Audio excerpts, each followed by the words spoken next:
Bienvenue dans cette nouvelle édition du QG News. Au sommaire de l'actualité, c'est la réforme de la discorde au Burkina Faso.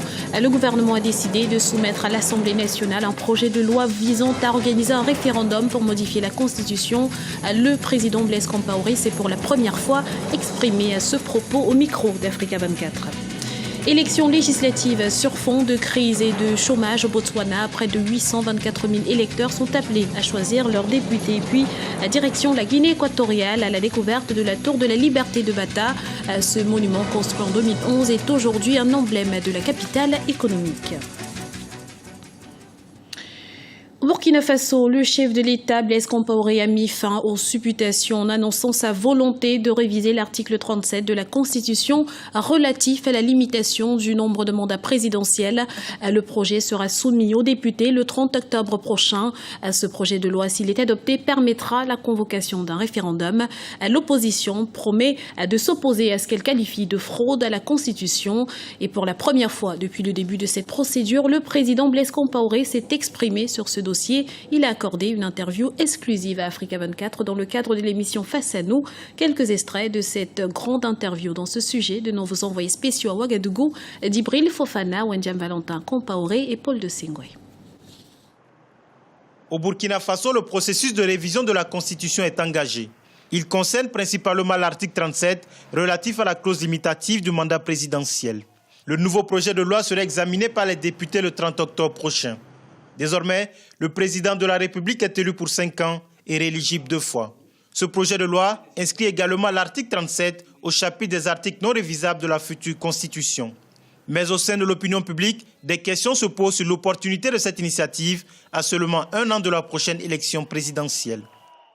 Et sur cette question, je demande bien sûr au peuple, à travers un référendum, de se prononcer sur ce qui a été proposé, qui suppose qu'une fois adopté, le président du Faso n'aura plus à faire 10 ans comme c'est inscrit actuellement dans notre Constitution, mais un mandat renouvelable 1 fois, mais un mandat renouvelable 2 fois. La société civile et l'opposition politique se sont toujours opposés à la modification de l'article 37 et à la tenue d'un référendum pour y parvenir.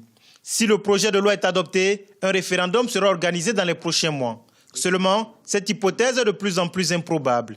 Le président de la République espère obtenir la majorité des 3/4 de députés à l'Assemblée nationale, suffisante pour réviser la Constitution sans recourir à une consultation référendaire. Il est certain que le président de la République, le président du Faso, doit s'assumer, doit faire en sorte que nous puissions aller vers une pacification de la société, ce qui, dans notre Constitution comme ailleurs, bien sûr, nous conduit à pouvoir nous adresser à l'ensemble du peuple pour, bien sûr, se prononcer et permettre qu'en démocrate, en républicain, nous puissions, bien sûr, à la fois accepter et continuer à vivre avec, bien sûr, cette décision souveraine du peuple. Depuis l'annonce de la révision de la Constitution, les positions semblent se radicaliser de part et d'autre.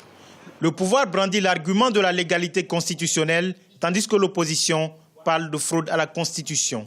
D'ailleurs, celle-ci prévoit d'organiser une marche de protestation suivie d'un meeting le 28 octobre prochain.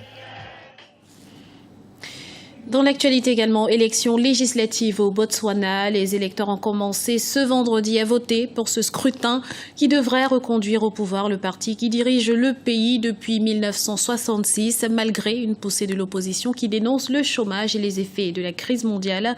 Il faut dire que dans une lettre adressée aux électeurs à une semaine du scrutin, le président Ian Khama a implicitement reconnu l'échec de son gouvernement en matière d'emploi. La presse locale estime qu'il pourrait être mis en difficulté dans certaines villes et notamment à Gaborone, la capitale.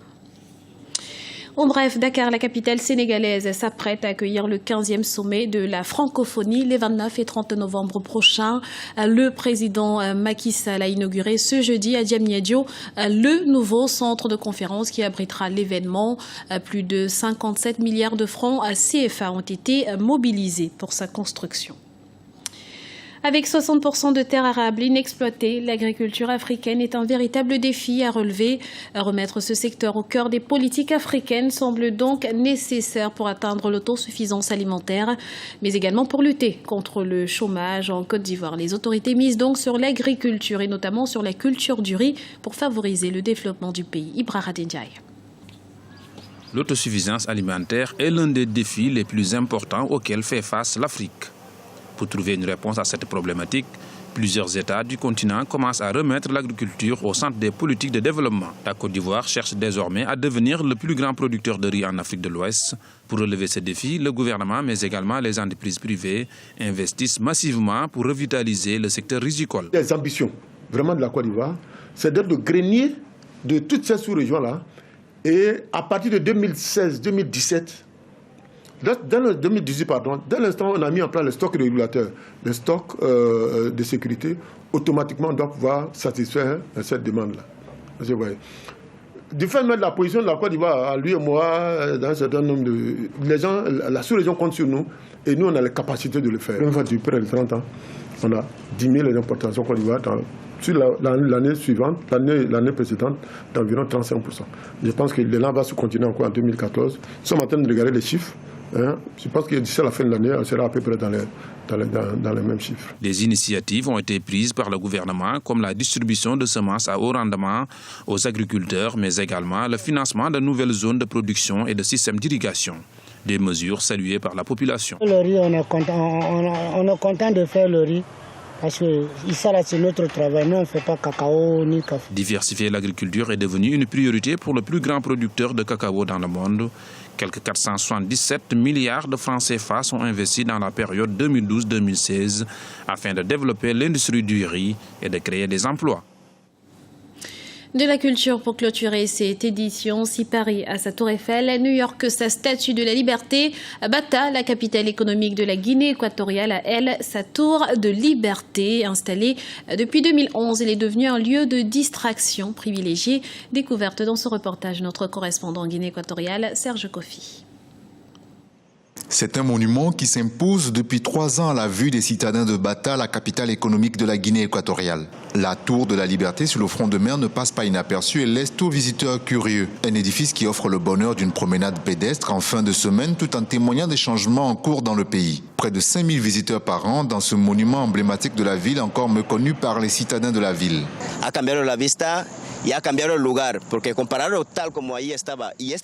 Cet édifice a beaucoup changé la vue et aussi changé le lieu par rapport à avant, de même que le front de mer. Tout ceci combiné peut attirer les touristes. C'est un bâtiment magnifique et bien pensé, mais pour nous les habitants de la ville, lorsqu'au début du projet on regardait la maquette, on se disait que c'était quelque chose qui paraissait impressionnant. Et au final, on se rend compte que c'est vraiment petit. Así también nos quejamos aquí en mi barrio, en Los Cocos, y en cualquier lugar que vayamos en la ciudad, que es muy pequeña. Construit en 2011, la Torre de la Libertad, comme on l'appelle ici, comprend un complexe touristique destiné à encourager le tourisme. Sa gestion a été confiée à un groupe hôtelier marocain depuis son lancement. Donc, le restaurant se situe à une hauteur de 68 mètres. Donc, il a une vue sur la ville, donc la forêt et surtout sur la mer. On y vient les jours fériés, seul, en famille ou avec des amis, qui pour parler politique, qui pour se détendre. Sur un fond musical, on y déguste des plats africains ou européens dans la convivialité et la bonne humeur. Un autre atout charme de la tour, son restaurant qui tourne sur lui-même et qui permet d'avoir une vue panoramique de la ville côté mer, côté ville. Tout ceci bien loin de l'atmosphère de stress des fins de journée. C'est un monument qui va rester monument historique du pays, comme on trouve en France la Tour Eiffel, aux États-Unis le statue de la liberté, et maintenant à Bata donc on trouve la Torre. Donc chaque personne, dès qu'il voit la photo ou la photo de la tour, il pense automatiquement à Bata. D'une hauteur de 78 mètres, la tour qui s'impose sur la ville a bien fait du chemin. Aujourd'hui, on ne peut plus dissocier son image à celle de la ville. Depuis un an, les guides touristiques ont inséré la Tour de la Liberté dans les destinations à visiter absolument en Guinée équatoriale. Ce journal a été réalisé par l'ensemble de la rédaction. Nous vous remercions pour votre fidélité. Retrouvez dans un instant une nouvelle édition du QG News sur Africa 24.